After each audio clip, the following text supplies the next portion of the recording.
ದೇವರು ಪ್ರೀತಿಸುವ ಪ್ರೀತಿಯ ಬಿಗ್ ಜೆ ಟಿ ವಿ ಪ್ರಿಯ ವೀಕ್ಷಕರಿಗೆ ನಮ್ಮ ಕರ್ತನಾದ ಯೇಸು ಕ್ರಿಸ್ತನ ಹೆಸರಿನಲ್ಲಿ ನಿಮ್ಮನ್ನು ವಂದಿಸಿ ಸ್ವಾಗತ ಬಯಸ್ತಿದ್ದೇವೆ. ಬನ್ನಿರಿ, ದೇವರ ವಾಕ್ಯವನ್ನು ಇಂದು ಯೆಶಾಯನ ಗ್ರಂಥದಿಂದ, ದ ಬುಕ್ ಆಫ್ ಐಸಾಯ. ಯೆಶಾಯ ಅಂತ ಹೇಳಿದರೆ ಯೆಹೋವನು ರಕ್ಷಿಸಿದನು.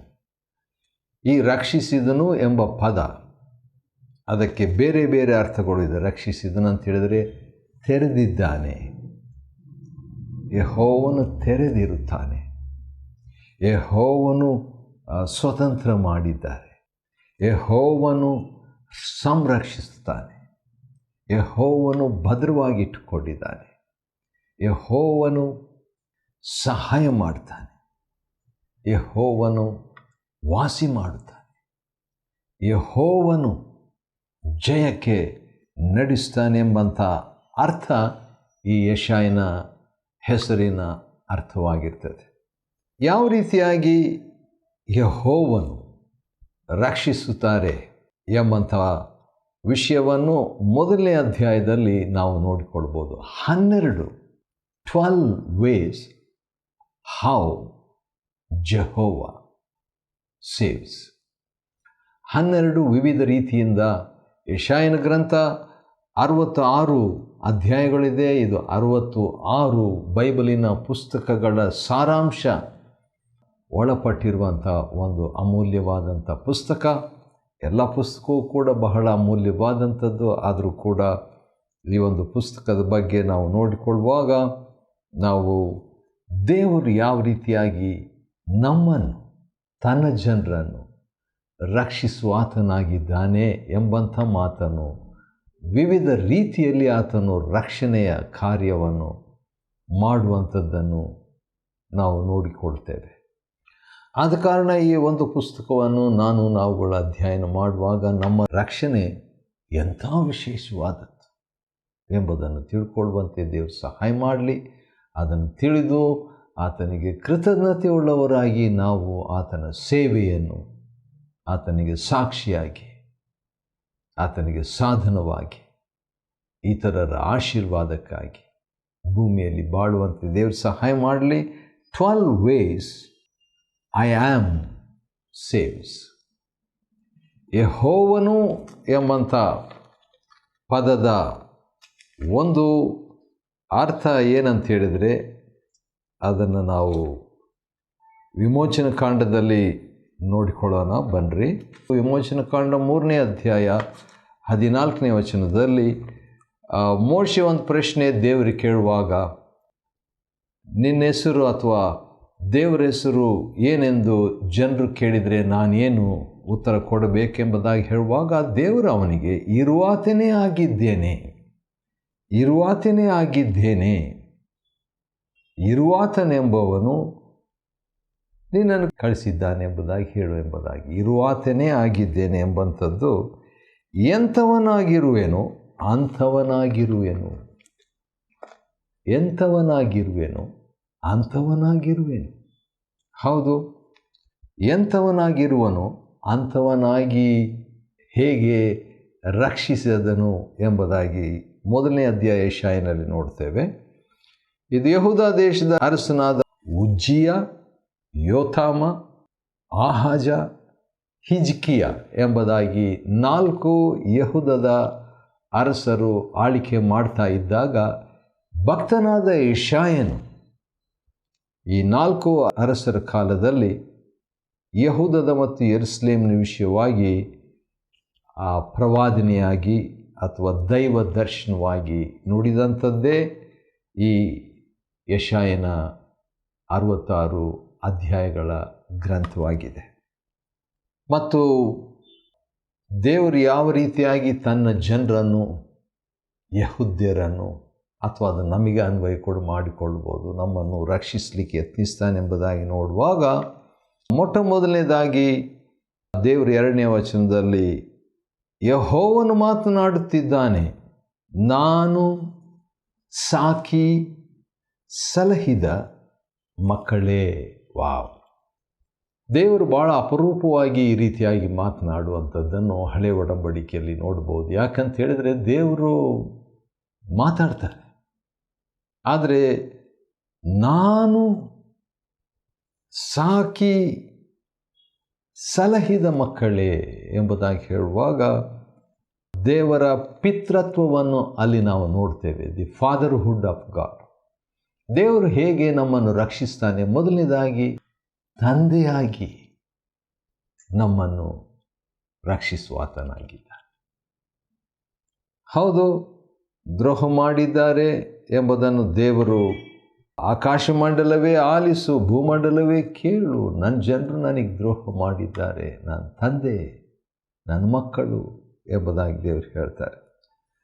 ಅಷ್ಟೇ ಅಲ್ಲ, ಎತ್ತು ಒಂದು ಎಕ್ಸಾಂಪಲ್ ದೇವರು 3ನೇ ವಚನದಲ್ಲಿ ಯೆಶಾಯ 1:3 ಕೊಡುವಂಥದ್ದನ್ನು ಗಮನಿಸ್ಬೋದು. ಎತ್ತು ಯಜಮಾನನನ್ನು, ಕತ್ತೆ ಒಡೆಯನ ಕೊಟ್ಟಿಗೆಯ ಗೋದಲಿಯನ್ನು ತಿಳಿದಿರುವವು. ಇಸ್ರಾಯೇಲ್ ಜನರು ತಿಳುವಳಿಕೆ ಇಲ್ಲ, ನನ್ನ ಪ್ರಜೆಯು ಆಲೋಚಿಸುವುದಿಲ್ಲ. ನನ್ನ ಪ್ರಜೆ ಅಂದ ತಕ್ಷಣ ದೇವರು ಯಜಮಾನನು ಎಂಬುದನ್ನು ನೋಡ್ತೇವೆ. ಯಜಮಾನನಾಗಿ ಆತನು ಇರುವಾತನಾಗಿ ರಕ್ಷಿಸ್ತಾನೆ. I am saves as a father, I am also saves. The one who called I am, the one who is I am. ಎಂಥವನಾಗಿದ್ದೇನೋ ಅಂಥವನಾಗಿರುವೆನು ಎಂಬುದಾಗಿ ಹೇಳಿದಾತನು ತನ್ನ ಪ್ರಜೆಯನ್ನು ತಂದೆಯಾಗಿ ರಕ್ಷಿಸ್ತಾನೆ ಮತ್ತು ಯಜಮಾನನಾಗಿ ರಕ್ಷಿಸುವಂಥದ್ದನ್ನು ನೋಡ್ತೇವೆ. 5ನೇ ವಚನದಲ್ಲಿ ದೇವರು ಒಂದು ಮಾತು ಕೇಳುವಂಥದ್ದು ಭಾಳ ಒಳ್ಳೆಯ ಒಂದು ಮಾತು. ಅದರಲ್ಲಿ ಕನಿಕರ ಇದೆ. ಹೌದು, ಅದೇ ಸಂದರ್ಭದಲ್ಲಿ ಶಿಸ್ತು ಅಡಕವಾಗಿದೆ. ಫ್ಲೆಕ್ಸಿಬಿಲಿಟಿ, ಫರ್ಮ್ನೆಸ್, ದಯೆ ಇದೆ ಮತ್ತು ಕಠಿಣ ಅಥವಾ ಶಿಸ್ತು ಕೂಡ ಇದೆ. ಅದೇನಂತ ಹೇಳಿದರೆ, ಏಕೆ ದ್ರೋಹವನ್ನು ಹೆಚ್ಚಿಸಿ ಪೆಟ್ಟಿಗೆ ಗುರಿಯಾಗ್ತೀರಿ? ಹೌದು, ದೇವರು ಆ ರೀತಿಯಾಗಿ ಕೇಳಿದಂಥ ಒಂದು ಮಾತು ಬಹಳ ಸೂಕ್ತವಾದದ್ದು. ಯಾಕಂತ ಹೇಳಿದರೆ, ಯಹೂದ್ಯರು ಇಸ್ರಾಯೇಲರ ಹಾಗೆ ದೇವರಿಂದ ದೂರ ಹೋಗ್ತಾ ಇದ್ದಂಥ ವೇಳೆಯಲ್ಲಿ ಯೆಶಾಯನನ್ನು ದೇವರು ಕಳಿಸ್ಬಿಟ್ಟು ಇಂಥ ಮಾತುಗಳನ್ನು ಹೇಳಿ, ಪೆಟ್ಟಿಗೆ ಯಾಕೆ ನಿಮಗೆ ಏಟಬೇಕು ಎಂಬುದಾಗಿ. 4ನೇದಾಗಿ, ಹೌದು, ದೇವರು ಯಾವ ರೀತಿಯಾಗಿ ಕನಿಕರಿಸ್ತಾನೆ, ಆ ಕನಿಕರದಿಂದ ತನ್ನ ಜನರನ್ನು ರಕ್ಷಿಸ್ತಾನೆ ಎಂಬುದಾಗಿ ನೋಡ್ತೇವೆ. ಹೌದು, ತಂದೆಯಾಗಿ ರಕ್ಷಣೆ, ಯಜಮಾನನಾಗಿ ರಕ್ಷಿಸುವಾತನಾಗಿದ್ದಾನೆ. ಇಲ್ಲಿ ಕನಿಕರದಿಂದ ರಕ್ಷಿಸುವಾತನಾಗಿದ್ದಾನೆ. ಕನಿಕರ ಅಂದ ತಕ್ಷಣ ನನಗೆ ನೆನಪಾಗುವಂಥ ಒಂದು ಮಾತು, ಅದು ಪ್ರಲಾಪಗಳಲ್ಲಿ ಇರುವಂಥ ಒಂದು ಮಾತು. ನೋಡೋಣ ಏನಿದೆ, ಹೇಗಿದೆ ಎಂಬುದಾಗಿ. 3ನೇ ಅಧ್ಯಾಯ ಪ್ರಲಾಪಗಳು ಮತ್ತು 22ನೇ ವಚನ ಈ ರೀತಿಯಾಗಿದೆ. ನಾವು ಉಳಿದಿರುವುದು ಯೆಹೋವನ ಕರುಣೆ, ಕನಿಕರ. ಆತನ ಕೃಪಾವರಗಳು ನಿಂತು ಹೋಗವು. ಹೌದು, ನಾವು ಉಳಿದಿರುವುದು ಆತನ ಕರುಣೆ. ನಾವು ರಕ್ಷಿಸಲ್ಪಟ್ಟಿರೋದು ಕೂಡ ಆತನ ಕರುಣೆ. ಸರಿ, ಹಾಗೆ ಮುಂದೆ ನಾವು ನೋಡುವಾಗ 9ನೇ ವಚನದಲ್ಲಿ, ಸೇನಾಧೀಶ್ವರನಾದ ಯೆಹೋವನು ನಮಗೆ ಕೊಂಚ ಜನವನ್ನು ಉಳಿಸದೇ ಹೋಗಿದ್ದರೆ ಸೊದೋಮಿನ ಗತಿಯೇ ನಮಗಾಗುತ್ತಿತ್ತು. ಸೊದೋಮಿನ ಗತಿ ಏನಾಯಿತು ಎಂಬುದಾಗಿ ನೋಡುವಾಗ ಬಹಳ ಭಯಂಕರವಾದಂಥ ಸಂಗತಿಯನ್ನು ನಾವು ನೋಡ್ತೇವೆ. ಏನದು? ಅಲ್ಲಿ ಇದರ ಬಗ್ಗೆ ಕೂಡ ಪೌಲನು ಕೂಡ ಒಂದು ಮಾತು ಹೇಳಿದ್ದನ್ನು ಅದಕ್ಕಿಂತ ಮುಂಚೆ ನಾವು ನೋಡೋಣ. ರೋಮ ಪತ್ರಿಕೆ 9ನೇ ಅಧ್ಯಾಯದ 29ನೇ ವಚನದಲ್ಲಿ, ಯಾಕಂದರೆ ರೆಫರೆನ್ಸ್ ಆ ರೀತಿಯಾಗಿ ಕೊಡಲಾಗಿದೆ, ಆದ ಕಾರಣ, ಸೇನಾಧೀಶ್ವರನ ಕರ್ತನು ನಮಗೆ ಸಂತಾನವನ್ನು ಉಳಿಸದೆ ಹೋಗಿದರೆ ಸೊದೋಮಿನ ಗತಿಯೇ ನಮಗಾಗುತ್ತಿತ್ತು. ಹೌದು, ಯೆಶಾಯನ ಮಾತನ್ನು ಹೇಳುವಾಗ ಪೌಲನ ಈ ಮಾತನ್ನು ಅಲ್ಲಿಂದ ಹೇಳಿ ರೋಮಪತ್ರಿಕೆಯಲ್ಲಿ ಹೇಳ್ತಾನೆ, ರಕ್ಷಣೆಯ ಕಾಂಟೆಕ್ಸ್ನಲ್ಲಿ, ರಕ್ಷಣೆಯ ಸಂದರ್ಭದಲ್ಲಿ. ಇಲ್ಲಿ ಕೂಡ ನಾವು ಹೇಳ್ಬೋದು ಏನಂತ, ನಾವು ಉಳಿದಿರುವುದು ಆತನ ಕರುಣೆ. ಇಲ್ಲಿ ಆತನ ಕರುಣೆ, ಮೂರನೇದಾಗಿ ಆತನು ಒಂದು ಶಿಸ್ತಿನ ಕನಿಕರ. ಶಿಸ್ತಿನ ಕನಿಕರ. ಯಾಕೆ ಆ ಪದ ಬಳಸ್ತೀನಿ ಅಂತ ಹೇಳಿದರೆ, ಯಾಕೆ ದ್ರೋಹ ಮಾಡಿ ಮಾಡಿ ಯಾಕೆ ಏಟು ತಿಂತೀರಿ ಎಂಬುದಾಗಿ. ಸರಿ, ಯೆಶಾಯ 1ನೇ ಅಧ್ಯಾಯದಲ್ಲಿ ಇರುವಾತನೇ ಆಗಿರುವಾತನು ಯಾವ ರೀತಿಯಾಗಿ ನಮ್ಮನ್ನು ರಕ್ಷಿಸ್ತಾನೆ ಎಂಬುದಾಗಿ ಒಂದೊಂದಾಗಿ ನೋಡ್ಕೊಳ್ತಿದ್ದೆ. ತಂದೆಯಾಗಿ ರಕ್ಷಿಸ್ತಾನೆ, ಯಜಮಾನನಾಗಿ ರಕ್ಷಿಸ್ತಾನೆ, ಕನಿಕರದಿಂದ ರಕ್ಷಿಸ್ತಾನೆ, ಕರುಣೆಯಿಂದ ಕೂಡ ಆತನು ರಕ್ಷಿಸುವಾತನಾಗಿದ್ದಾನೆ. ನಾವು 10ನೇ ವಚನ ನೋಡುವ ಪಕ್ಷದಲ್ಲಿ ಯೆಹೋವನ ಮಾತನ್ನು ಆಲಿಸಿರಿ ಎಂಬುದಾಗಿ ಹೇಳಿಬಿಟ್ಟು ನಮ್ಮ ದೇವರ ಧರ್ಮೋಪದೇಶವನ್ನು ಕೇಳಿರಿ. ದೇವರು ರಕ್ಷಿಸುವ 5ನೇ ವಿಧಾನ. ಯಾಕಂದರೆ ಯೆಶಾಯ ಅಂತ ಹೇಳಿದರೆ ಯೆಹೋವನು ರಕ್ಷಿಸುವಾತನು, ರಕ್ಷಿಸಿದನು. ಯಾವ ರೀತಿಯಾಗಿ ದೇವರು ನಮ್ಮನ್ನು ರಕ್ಷಿಸಿದನು ಅಥವಾ ರಕ್ಷಿಸುವಾತನಾಗಿದ್ದಾನೆ ಎಂಬುದಾಗಿ ನೋಡುವಾಗ, ದೇವರು ತನ್ನ ವಾಕ್ಯದಿಂದ ರಕ್ಷಿಸುವಾತನಾಗಿದ್ದಾನೆ. ವಾಕ್ಯದಲ್ಲಿ ಬಹಳ ಶಕ್ತಿ ಇದೆ. ಒಂದು ವಾಕ್ಯ ನನಗೆ ನೆನಪಿಗೆ ಬರುತ್ತಿದೆ, ನೋಡೋಣ ಹೇಗಿದೆ ಅಂತ ಹೇಳ್ಬಿಟ್ಟು. ಯಾಕೋಬನ ಪತ್ರಿಕೆ 1ನೇ ಅಧ್ಯಾಯದಲ್ಲಿ ಇರುವಂಥ ಒಂದು ವಾಕ್ಯ, ಅದು 18ನೇ ವಚನದಲ್ಲಿ ಇದೆ. ಜೇಮ್ಸ್ ಚಾಪ್ಟರ್ 1 ವರ್ಸ್ 18, ಯಾಕೋಬ 1:18. ದೇವರು ತನ್ನ ಸುಚಿತ್ತದ ಪ್ರಕಾರ, ದೇವ್ರ ಚಿತ್ತ ಇದೆ, ತನ್ನ ಸುಚಿತ್ತದ ಪ್ರಕಾರ ಸತ್ಯಬೋಧನೆಯ ವಾಕ್ಯದಿಂದ ನಮ್ಮನ್ನು ಹುಟ್ಟಿಸಲಾಗಿ. ವಾವ್! ದೇವರು ನಮ್ಮನ್ನು ಹೇಗೆ ಆತ್ಮಿಕವಾಗಿ ಆತ್ಮದಲ್ಲಿ ಹುಟ್ಟಿಸಿದನಂತ ನೋಡುವಾಗ, ಮೊಟ್ಟ ಮೊದಲನೇದಾಗಿ ದೇವರ ಚಿತ್ತಾನುಸಾರವಾಗಿ, ದೇವರ ವಾಕ್ಯದ ಪ್ರಕಾರವಾಗಿ, ಅದು ವಾಕ್ಯ ಅಂಥೇಳಿ, ವಾಕ್ಯ ಎಂಥ ವಾಕ್ಯ? ಸತ್ಯ ಬೋಧನೆ. ನಮ್ಮನ್ನು ಹುಟ್ಟಿಸಲಾಗಿ ನಾವು ಆತನ ಸೃಷ್ಟಿಗಳಲ್ಲಿ ಪ್ರಥಮ ಫಲದಂಥಾದೆವು. ಹಾಗಾದರೆ ದೇವರು ಯಾವ ರೀತಿಯಾಗಿ ನಮ್ಮನ್ನು ರಕ್ಷಿಸಿದನು? ಹೌದು, ತಂದೆಯಾಗಿ ರಕ್ಷಿಸಿದನು, ಯಜಮಾನನಾಗಿ ರಕ್ಷಿಸಿದನು, ಕನಿಕರನ್ನು ರಕ್ಷಿಸಿದನು, ಕರುಣೆಯಿಂದ ರಕ್ಷಿಸಿದನು. ಅಷ್ಟೇ ಅಲ್ಲ, ತನ್ನ ವಾಕ್ಯದಿಂದ ನಮ್ಮನ್ನು ರಕ್ಷಿಸಿದನು. ಮತ್ತು ಹಾಗೆ ನಾವು ನೋಡುವಾಗ 11ನೇ ವಚನದ 2ನೇ ಭಾಗದಲ್ಲಿ ಅನೇಕ ಲಿಸ್ಟ್ ಇದೆ. ದೇವರು ಯಜ್ಞವನ್ನು ಸಮರ್ಪಿಸಬೇಕಂತ ಹೇಳ್ಬಿಟ್ಟು ತನ್ನ ಜನರಿಗೆ ಯಾಜಕಕಾಂಡದಲ್ಲಿ ಹೇಳಿದನು. ಅದನ್ನೆಲ್ಲ ಇವರು ಕ್ರಮಬದ್ಧವಾಗಿ ಮಾಡ್ತಾಯಿದ್ರು. ಆದರೆ ದೇವರು ಅದಕ್ಕೆ ಒಲಿಯದೆ ಹೋಗಿದ್ದಾನೆ. ನಾನು ಒಲಿಯನು ನಾನು ಮೆಚ್ಚೋದಿಲ್ಲ ಅಂತ ಹೇಳ್ತಾನೆ ರೀ. ಆದರೂ ಕೂಡ ದೇವರಿಲ್ಲಿ ಅಪೇಕ್ಷೆ ಪಡುವಂಥದ್ದು ಏನಂದರೆ, ನನಗೆ ಬೇಕಾಗಿರೋದು, ನಾನು ನಿಮ್ಮನ್ನು ಮೆಚ್ಚ ಬಯಸ್ತೇನೆ. ಇವುಗಳಿಂದ ನನ್ನ ಮೆಚ್ಚುಗೆಯನ್ನು ನೀವು ತಗೊಳ್ಳಿಕ್ಕಾಗಲ್ಲ. ಯಾಕೆ ಆಗಲ್ಲ? ಇವೆಲ್ಲ ಕೊಟ್ಟರೂ ಕೂಡ ಅವರು ಪಾಪದ ಮೇಲೆ ಜಯವನ್ನು ಹೊಂದುತ್ತಿರಲಿಲ್ಲ. ಆದ ಕಾರಣ ಒಬ್ಬ ರಕ್ಷಕನು ಬರ್ತಾನೆ, ಮೆಸ್ಸಿಯನು ಬರ್ತಾನೆ. ಆಗ ಆ ಮೆಸ್ಸಿಯನೇ ನನಗೆ ಮೆಚ್ಚುಗೆಯಾಗಿರ್ತಾನೆ.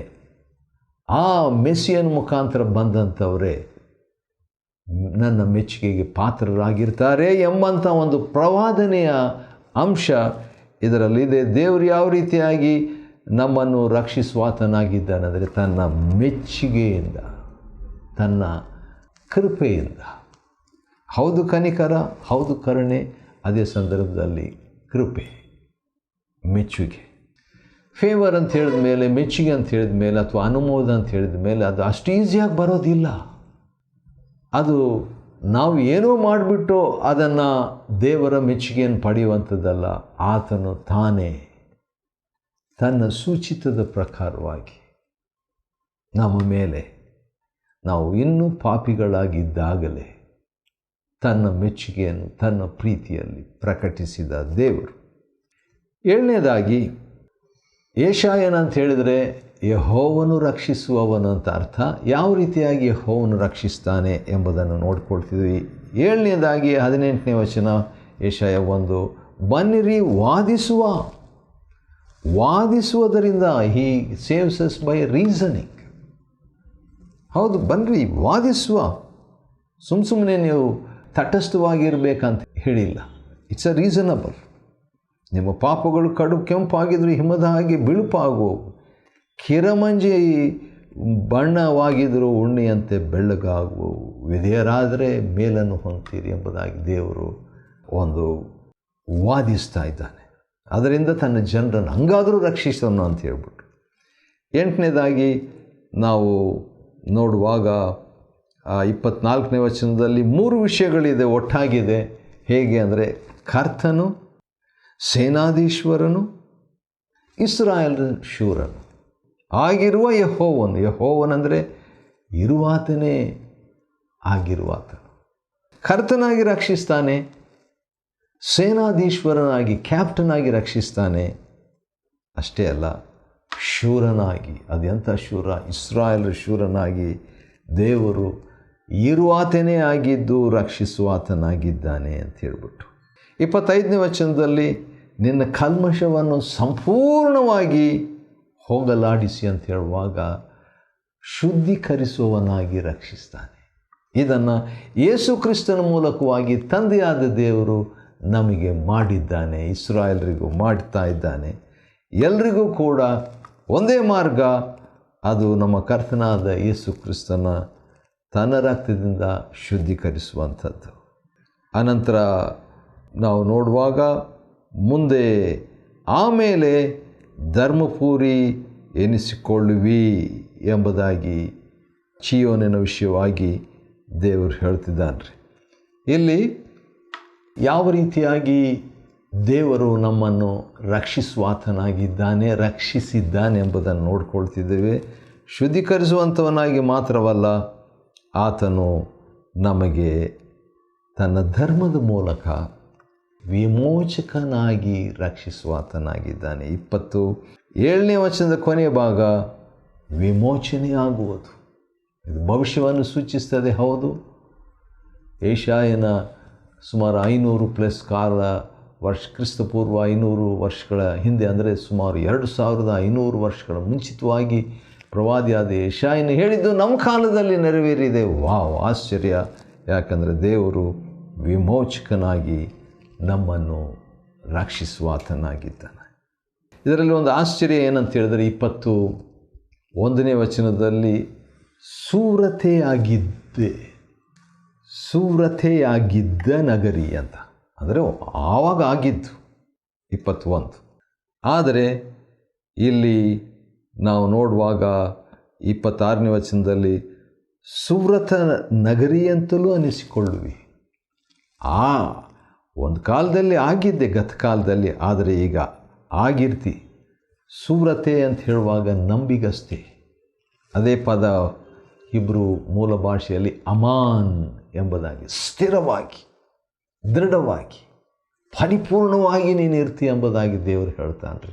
ಆ ರಕ್ಷಣೆ ಪರಿಪೂರ್ಣವಾದ ರಕ್ಷಣೆ, ಆಶ್ಚರ್ಯ, ಶಕ್ತಿಯುತವಾದ ರಕ್ಷಣೆ. ಆ ರೀತಿಯಾಗಿ ಎಂಥವನಾಗಿರುವನು ಅಂಥವನಾಗಿರುವೆನೆಂಬುದಾಗಿ ದೇವರು ರಕ್ಷಿಸುವಾತನಾಗಿದ್ದಾನೆ. ಯೆಶಾಯನಂದರೆ ಯೆಹೋವನು ರಕ್ಷಿಸುವನು. ಅದನ್ನು 1ನೇ ಅಧ್ಯಾಯದಲ್ಲಿ 12 ರೀತಿಯಿಂದ ದೇವರು ಹೇಗೆ ರಕ್ಷಿಸ್ತಾನೆ ಎಂಬಂಥ ಮಾತನ್ನು ನಾವು ನೋಡಿಕೊಂಡಿದ್ವಿ. ಆಶ್ಚರ್ಯ. ಹೌದು, ಇಂಥ ಒಳ್ಳೆಯ ದೇವರು ನಮಗಿರೋದರಿಂದ ಆತನಿಗೆ ಕೃತಜ್ಞತೆಯಿಂದ ನಂಬಿಗಸ್ತರಾಗಿ, ಅಂದರೆ ಸುವ್ರತೆಯಾಗಿ ನಂಬಿಗಸ್ತರಾಗಿ, ಫೇತ್ಫುಲ್ ಆಗಿ, ಆತನು ಯಾವ ರೀತಿಯಾಗಿ ನಮ್ಮ ಕಡೆಯಿಂದ ಅಪೇಕ್ಷಿಸ್ತಾನೆ ಆ ರೀತಿಯಾಗಿ ನಾವು ಜೀವಿಸುವಂತೆ ದೇವರು ನಮಗೆ ಸಹಾಯ ಮಾಡಲಿ. ಇನ್ನೂ ಬಹಳಷ್ಟು ವಿಷಯಗಳು ಯೆಶಾಯನಿಂದ ನಾವು ಕಲೀಲಿಕ್ಕೆ ಉಂಟು. ಮೊದಲನೇ ಅಧ್ಯಾಯ ಯೆಶಾಯನ ಗ್ರಂಥದಿಂದ ನಾವು ಅಧ್ಯಯನ ಮಾಡಿಕೊಳ್ಳುವಂತೆ ದೇವರು ಕೊಟ್ಟ ಕೃಪೆಗಾಗಿ ಆತನಿಗೆ ಸ್ತೋತ್ರವಾಗಲಿ. ದೇವರು ನಿಮ್ಮನ್ನು ಆಶೀರ್ವದಿಸಲಿ.